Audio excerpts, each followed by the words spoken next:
And I'm live. Just another chill stream, my friends. Nothing fancy.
I'll give you a look at this page. This is page 5. I've been kind of jumping ahead on some of the pages of MAGA Force, Militiaman, and I somehow skipped this page accidentally. So this is the scene where it's essentially a Trump rally for the superhero team MAGA Force, and it's kind of, you can see sort of, you know, you got your big screen, you got your explosions, you've got the crowd, and then just kind of like shots, action shots of the characters, you know, kicking off like a big rally. Basically, this is in a giant like football stadium.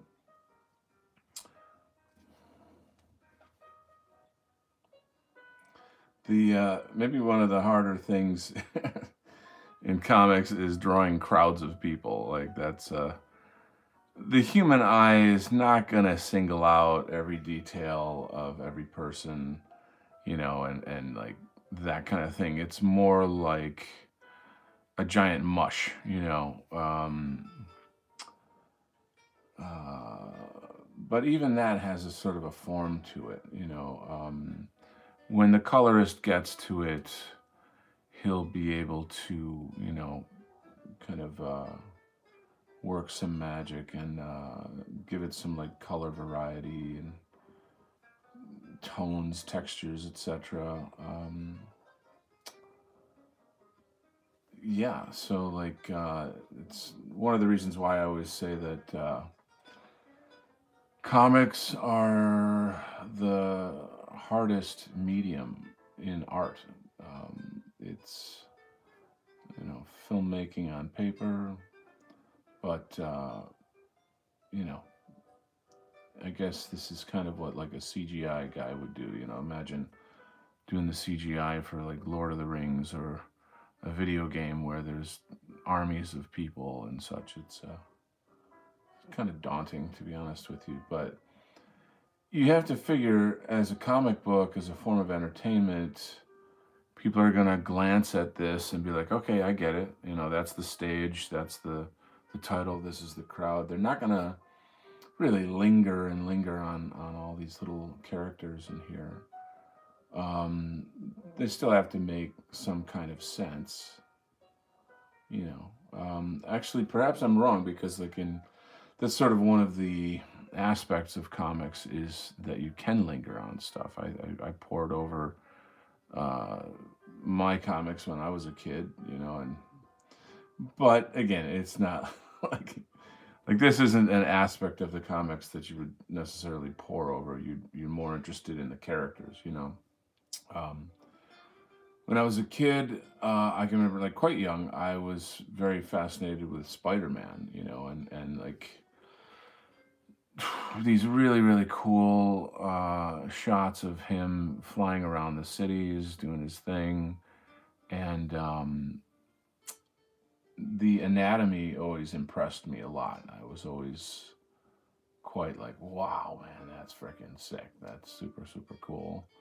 You know, again, you're a young artist, and you're inspired to grow as an artist by this kind of stuff.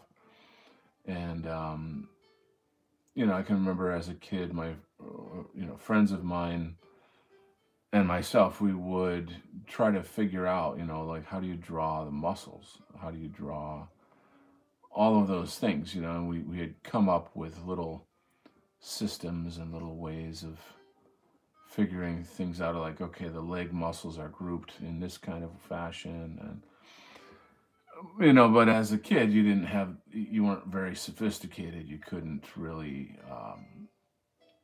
you know, draw in such a way as, you know, that you could draw it, say, from every angle or something like that, you know.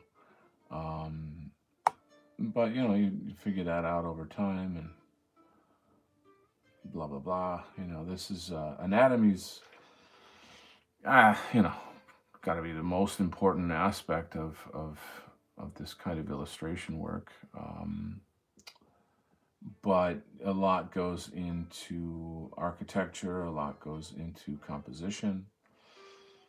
You know, there's just quite a lot of elements to juggle, you know.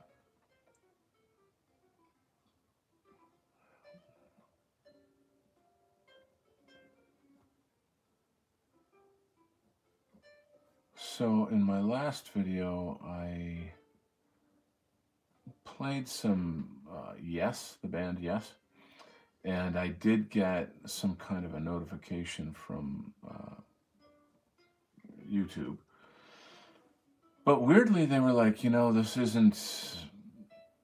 I don't know. I don't. I'd have to read it to you or something. It was kind of like, this is a copyright issue, but we're not gonna, you know, count it or something like that. And I was sort of confused, like, you know, what is the rule? You know, um, I'm fine. You know, I'm fine with it. It's, you know, so long as my channel can run. But I think I may experiment with the idea of, like, playing sort of copyright-free music, and then maybe later switching to some other kind of music. I don't know.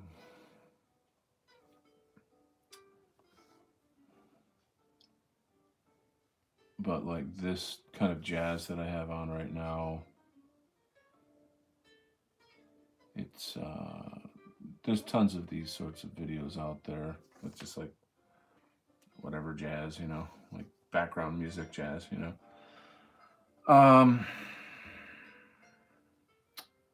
Where am I going with all this?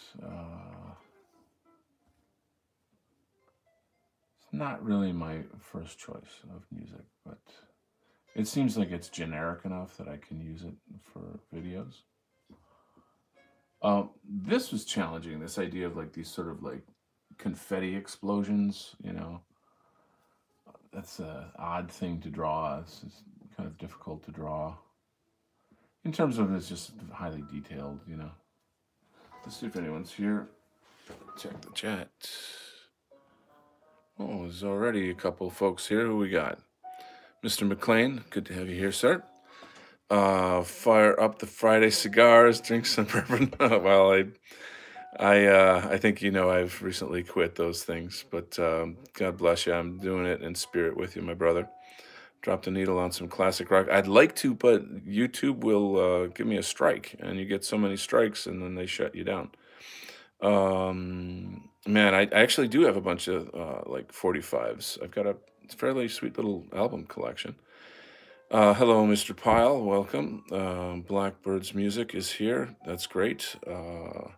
Hello, and whatever jazz should be subgenre. Yeah, I went through a huge jazz phase in college.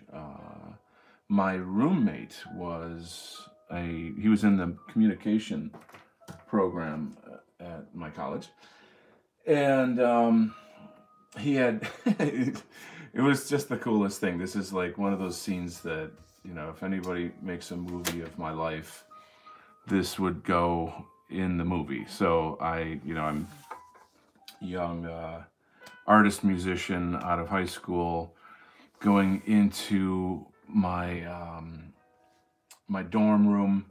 And every time you're in a situation like that, you're like, what kind of person, what kind of roommate am I going to get? Right? So you're like, oh geez, just sort of bracing for the worst.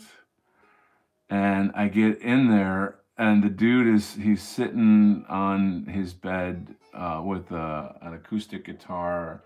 I've got my bass guitar in hand in a case. We're pretty much dressed the same way. He's got this really cool Afghan rug that he brought in to the room, and like just in an instant, we both knew, like, jackpot. Like, we're gonna chill, we're gonna enjoy doing music together and all this. And not only that, the dude had a giant record collection. So he was a DJ at the college radio station, and that was also a very cool kind of thing, to be around that. And even though I took a jazz appreciation course in college, this dude, my roommate, I would say he gave me more of an education on jazz and other kinds of music as well. Um, just a fun guy, became like one of my best friends of life, like a dude that I've known for years and all that. We're not like politically on the same page or whatever, but that's all good. You do you. Um, and Yeah, we just had a lot of fun. And so there you go. So for me, like, I'd say my favorite album is Kind of Blue. It's Miles Davis, John Coltrane. Another interesting sort of memory or story regarding jazz and such. When I was a fine art major in college, there was an older dude. Yeah, you got to figure college kids, so you're 19, 20 something. And this guy was, upwards of, like, I don't know, 40s, somewhere in his 40s. Very phenomenal painter, like, holy heaven. And a pretty wild dude, very eccentric. And so him and I would hang out in like the attic of his apartment every other weekend or whatever, and smoke cigarettes, drink black coffee, and sit for each other. Like, he'd be my model for whatever, half hour, and then I would sit down and I'd be his model for half hour. And it just was a good time. We'd listen to jazz. That it was like, the jazz radio. And weekend jazz is a pretty big deal in my city at the time. And so, good times, man. I mean, it was like the bohemian age for me. It was kind of that artistic bohemian fantasy, I guess, if you want to call it that. So very cool stuff. Good memories, good fun. Learned a lot. I did some of my best paintings, actually, because I think when you're around somebody who's better than you at whatever it is, you tend to step up your game. And sure, you're going to learn some techniques and stuff, like whatever that may be, depending on whatever your medium is. Um, so those are my jazz stories. I don't know. How are you guys doing? What are you guys doing today? You working? You chilling?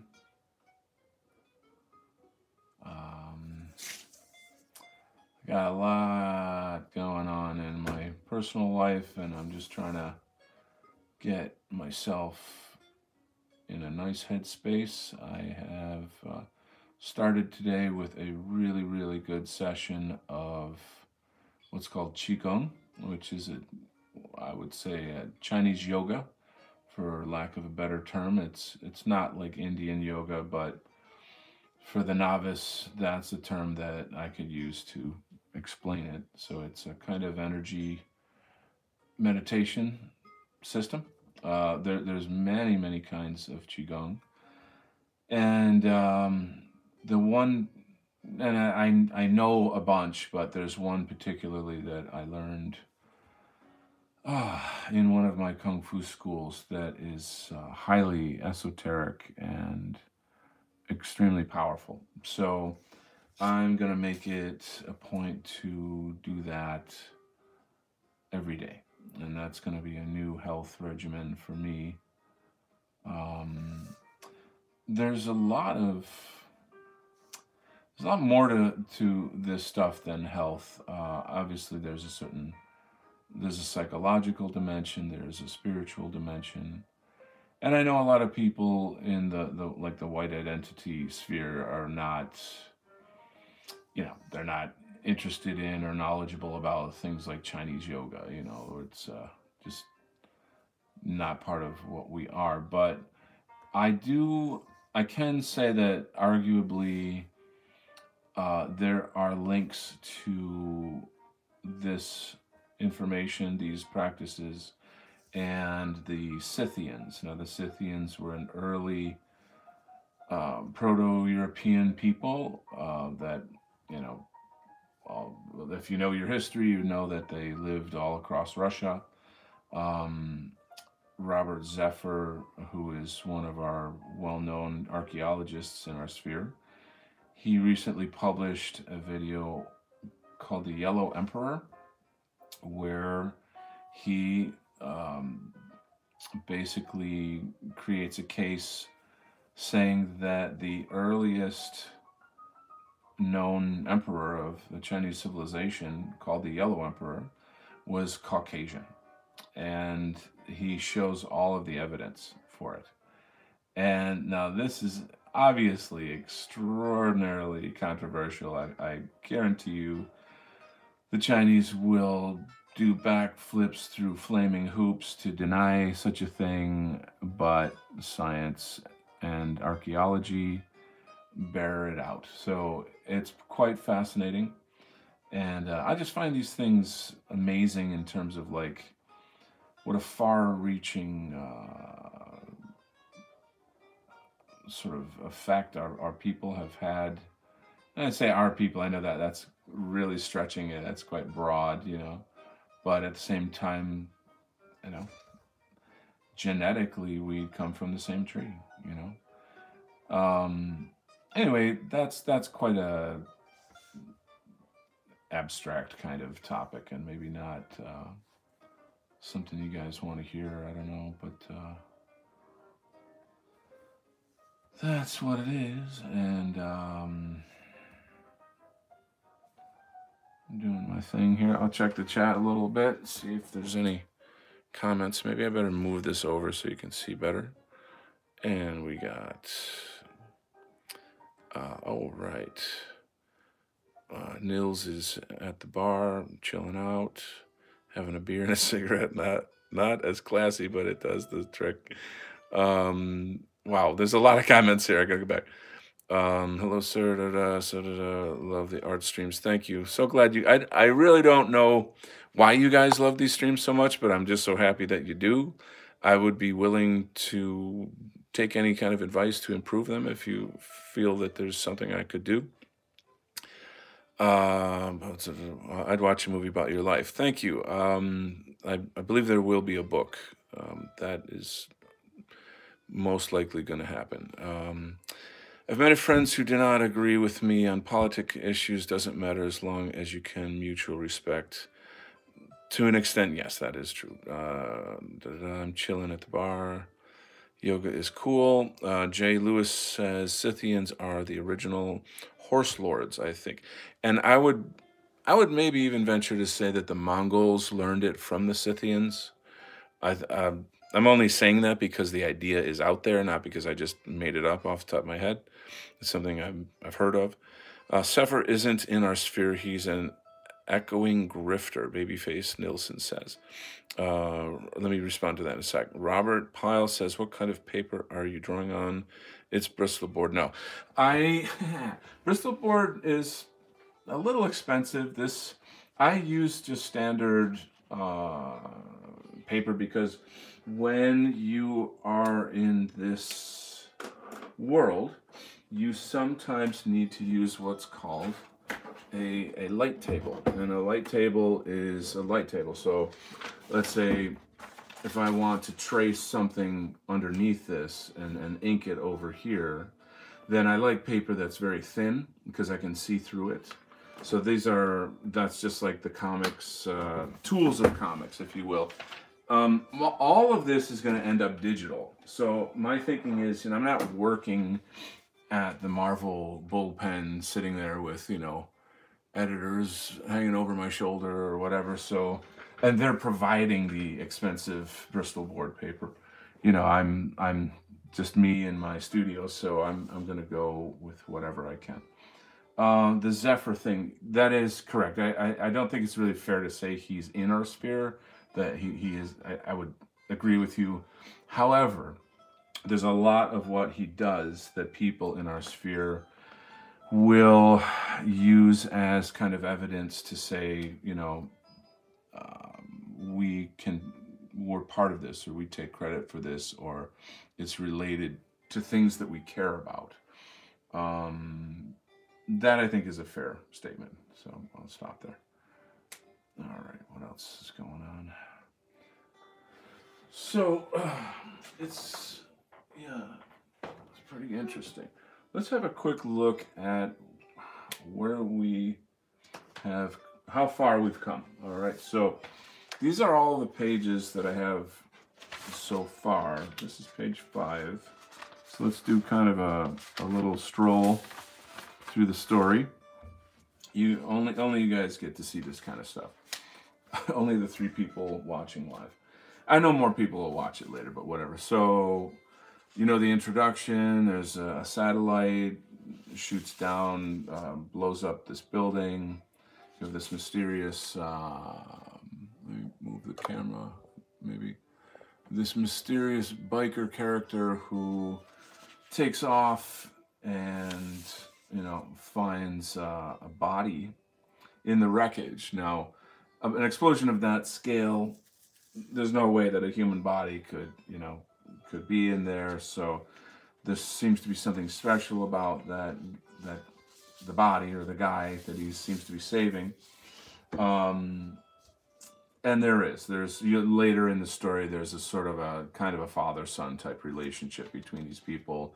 But the fact that he knew to look for him, it gets deeper. It's quite deep. So then we switch scenes over to, essentially there'll be a caption that'll say earlier that day, and then da da da da da da da da. Hey, Maga Force, welcome to the new rally, bang bang boom boom. All kinds of happy, a big rally, a lot of media, and we have our heroes on stage here.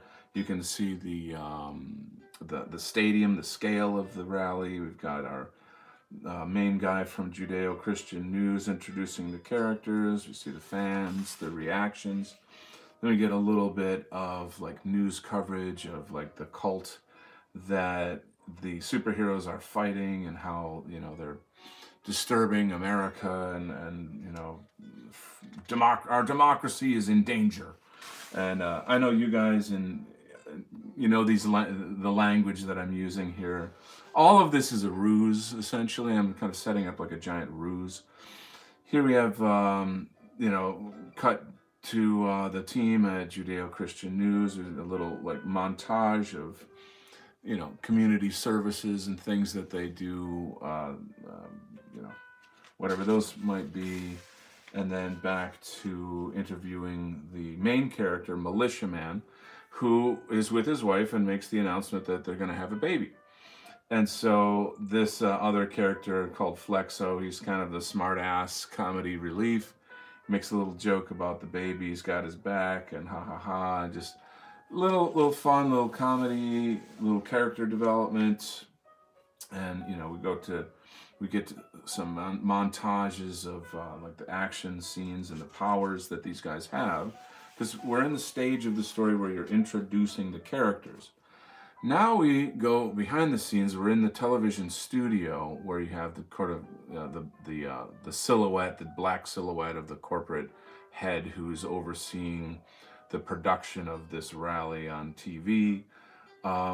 He's got the same ring as the guy that blew up the scene earlier. Blah blah blah. This we see that militiaman is pulling out his cross and talking about his faith and how important that is to him. It's kind of a sort of a Christian nationalist superhero. We go into more montages talking about, the purpose of why they're doing what they're doing. The people are getting angry. You see how the media works to, create this kind of populist anger and stuff. But in here you have things like, I've got like a rooftop Korean, I've got like a based black guy, kind of a sort of a cowboy type character. Here you see how these cult figures are released from jail and they're put right back out on the street. Where have you seen that before? So, the story it culminates all these things that have been happening in the past, several years.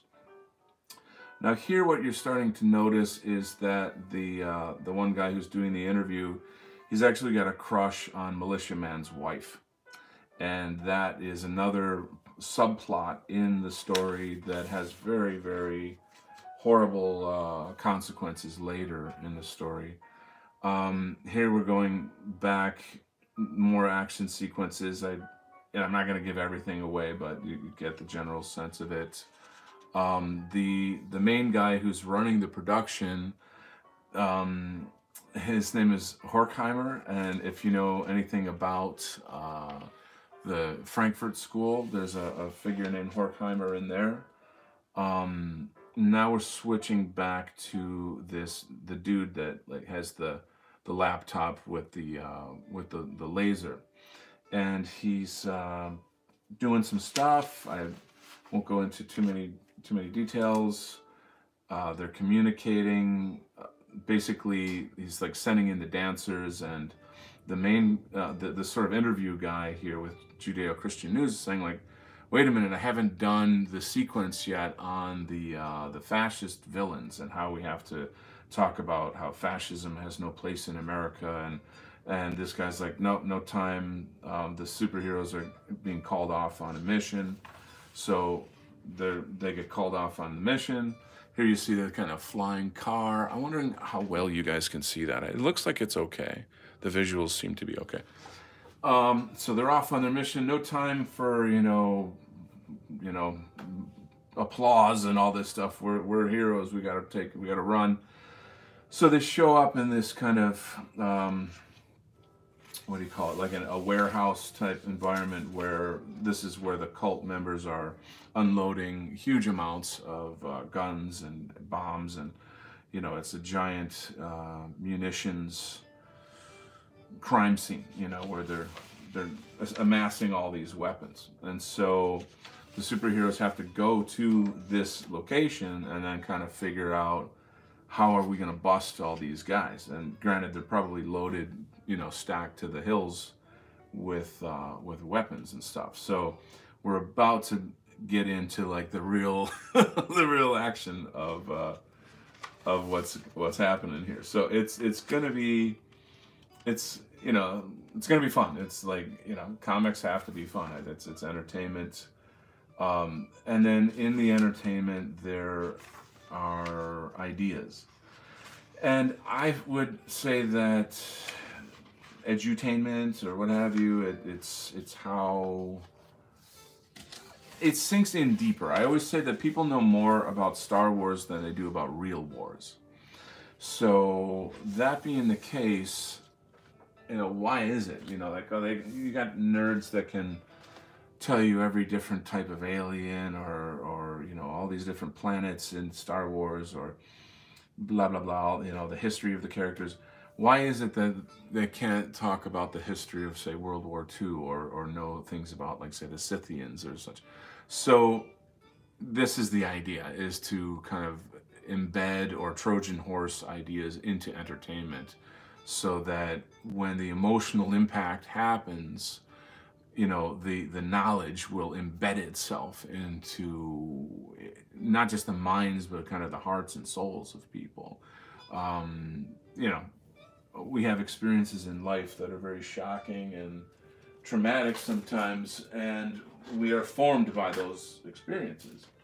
So entertainment is like a surrogate experience. It's not real, right? But on a subconscious level, there's something strangely real about it, though.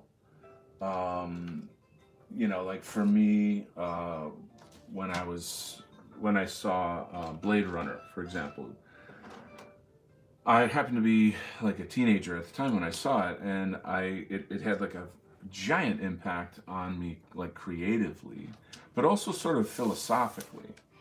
I'd say that like when I saw 300, that had a huge impact on me in the sense of like, you know, the notion of like the West being invaded by Islam, and how in our history, you know, the Greeks did this thing and blah blah blah. And it's fantasy. It's not real history. It's highly stylized.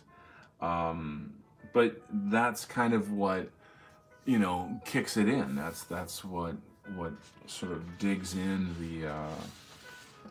the mythological transformation that you get. You know, I don't know if I want to use this. Hold on. So there you go. And now you know. And now you know the rest of the story. All right, so after that big lecture, I'm going to take a quick look at the chat. Wow. Nils is talking a lot. It must be good beer. Suffer is in the North Sphere. What kind of paper? Da da da. I really wish I could draw comics because I love reading comics and manga when I was young. It looks like it takes ink very well. I've tried using regular copy paper, but it doesn't take ink. Yeah, you have to be careful. There's some kinds of markers that are very wet, and like as soon as they touch the paper, it bleeds out and it's mushy. So it's a problem. Would you say that you are going to subvert expectations? Oh, yes. How cool would it be if we could invent Thor as superhero now, but on our side, right? Of course. We have to make our own heroes, I'd say, because they've all been subverted, you know, so it's time. Blade Runner is such a masterpiece. Yeah, and the second one is phenomenal. Star Wars Entertainment. Howdy, folks. Welcome. Colin Bruder. Welcome to the show. Haha. Beer is good. So, boy, Colin, you just missed this phenomenal speech that I just gave. It was so enlightening. Anyway, yada yada. What do I want to do? Okay. So there you go. This way.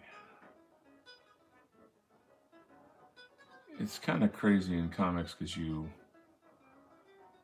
put a lot of time into some effect, and people look at it for an instant, you know.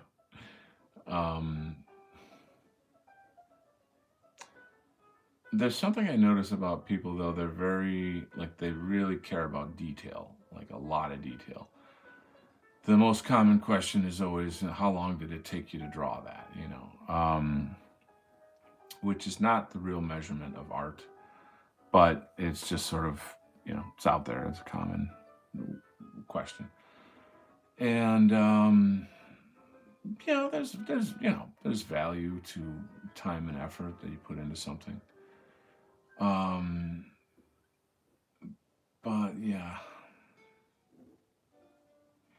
And I think in comics, in order to make the world believable, you do have to invest, you know, a pretty sizable amount of time to make that come across, you know.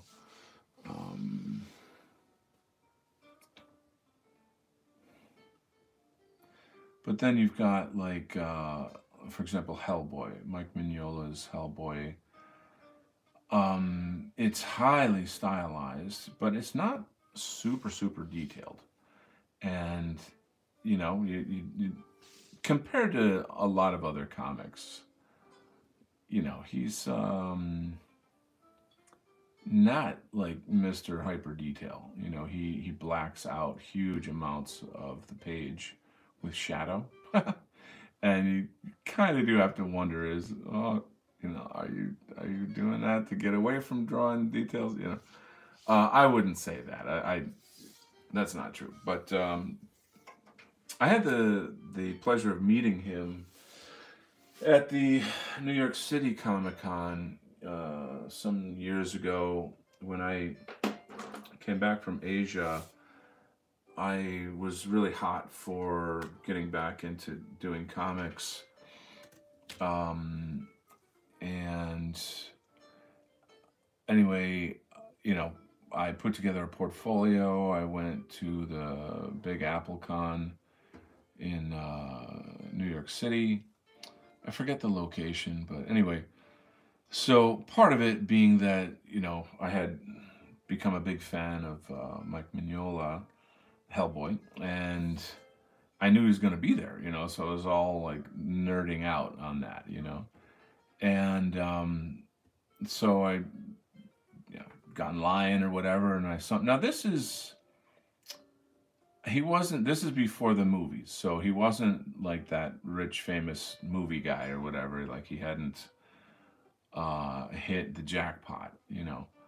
Um, but in the comics world, he was certainly very sort of famous and loved, for Hellboy. In fact, the industry, like a lot of the publishers or what have you, were essentially looking for other artists that could copy his style. And there was a period of time where the Hellboy style was the corporate style. It was typical thinking of like editors, with no imagination. Like, okay, let's just duplicate what this guy's doing because it sells well. And then if you wanted to be popular, you had to kind of ape the Hellboy style a bit. This guy named Ryan Sook that you could look up, who started off like that, and then branched off into his own style. There's a bit. I even almost got like a huge job with Platinum Studios. These Platinum Studios published. They created the Men in Black movie from the comic. They created Cowboys and Aliens movie, so I could have been plugged into that. Anyway, they wanted me to do like a Hellboy style, and I sort of tried, but ended up not really looking great. It's not my style. And then I lost the gig. So there you go. I'm all over the place. I'm not making sense. What am I talking about? Hellboy. Oh yeah. So I go in. I see Mike Mignola. I'm all like, woohoo! This is so cool. And he's a very down to earth guy. He's a real nice dude. He's like, yeah, check out your stuff. He can pretty much tell that I'm like a big fan or whatever. And he's looking at my work and he says, you know what, I can't tell you, like, I can't give you any advice. That's what he says. Now that's a compliment, when and someone who you adore as an artist looks at your portfolio and says, I can't give you any advice. That's a nice feeling. So not only that, he gave me like a free calendar, or a Hellboy calendar, and just as a show of like appreciation, you know, blah blah blah. It was just a nice kind thing to do. Where am I going with all this? So, oh, but at the same convention, I had like one of those. I don't know what to call it. Like, it's one of these sort of epic, classic art stories, artist stories of in the Comic Con world. So now I had been doing fine art for ages. I had, this is a giant long story. And then I switched over to doing comics. And so I didn't really have the chops of like the actual comic book techniques for illustrating. And that took me some years to learn. But my art isn't bad. It's just not standard comic art, you know. Anyway, I'm cruising around. I'm looking at some other artists and yada yada.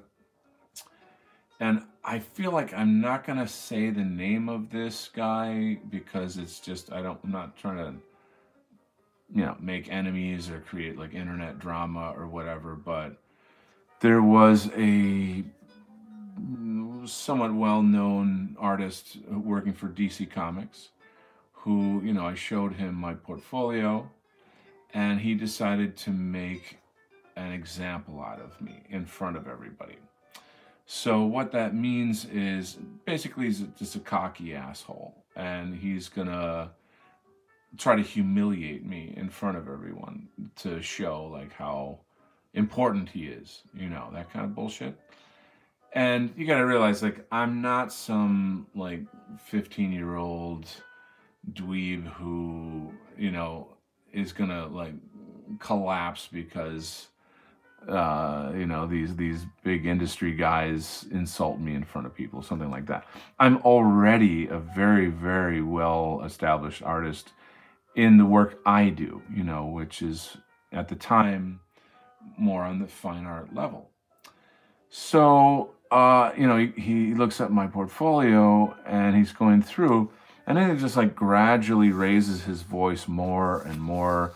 And everyone around, and then if everything he's saying is just sort of insulting, it's not like, it's not art advice. It's just more like just shitty things that you would say to look like you're cool kind of deal. I don't know how else to describe it.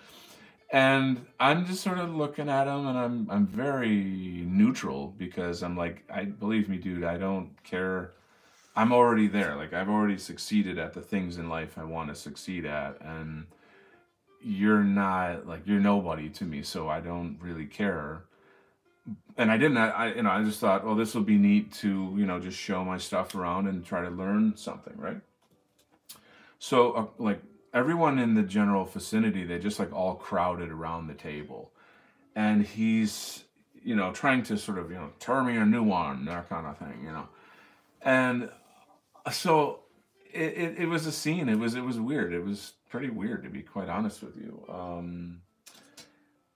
I just quietly paid attention and just absorbed it. I think what he was trying to get me to do was to fight with him, like to argue with him or something. And then what normally happens in a case like that is that's when the minions come out, and they all vie for approval from their hero. They want to be like, if I insult this guy harder, then I get to go up on the social commodity ladder, that kind of thing. I'll be closer to the alpha male kind of thing. So, and, it was just kind of dumb. But anyway, there was one thing that he said though that stuck with me, and I thought it was an interesting bit of advice. He was saying, I don't know, I wouldn't call it advice because he wasn't trying to help me, but he was essentially saying that going from fine art to comics is like going from violin to piano. Like if you just because you can play this instrument doesn't mean you can play these other instruments, kind of thing. And that does make total sense. That is the best thing that I got out of that little event there. Um, and in a sense, it kind of foreshadowed how, in comics you have, it's like I say, that it's the filmmaking on paper. You've got to get your characters together, you've got to get your environments together, your lighting, your action sequences, your costume design, and da da da da da, on and on, all this stuff. So in a way, it's interesting to be able to say that to people and give them a sense of like, what is this, when they want to learn about comics, you know. Ooh, how about that for a story, huh? But in my experience talking to comics pros, it turns out that like a lot of the people that worked in comics, I don't know how to say this, but like their mentors were kind of assholes. Like you gotta say, like these guys are like from New York City. They're not gentle in the way that they kind of talk to or treat each other in a way that they. I think there was a lot of competition among artists, and um, it's not always true, but I just did hear some kind of stories. You know, there's like a guy called Gil Kane who was kind of famously arrogant. Some people hate his art. I like his art. He's an influence on me in terms of like whatever art style stuff and how all that goes. Um, and I think like if you know you're coming up in that industry and you've got these types of so-called mentors that are well established in the industry and they're treating you like a piece of shit. That's like it's pretty tough, you know. But I've always been very Sigma. I'm just like a lone wolf. I do my own thing. So that's plenty of talking. I don't know how much battery I have left, but I do have 5 people here, which is nice. Let's take a look at the chat. Howdy, folks. Let's see. Um, Colin says to Blackbird, ever tried brewing your own? My brother used to make mead, which is an interesting thing. Mead seems to be a big thing right now. Ever tried it? I have not read Hellblazer. I mean, I've looked at it. I've kind of skimmed through it. I don't really. I think that's Garth Ennis. Am I correct? Tell me if I'm correct on that. Most traditional superheroes are just cops. Budgie Burger. That's an interesting thing to say. Budgie Burger, I don't know, man. Cops aren't very traditional. Haha. I don't really see them as heroes, let alone superheroes. There's I guess, a cop trope, you know, in there that's baked into a lot of it. Sort of like, you know, even like say with Superman, you know, the truth, justice, and the American way. Although it's basically a Jewish Gollum kind of character. I don't know if Gollum is the right word for that, but you know, Superman is essentially Jewish. Um, what else can I say?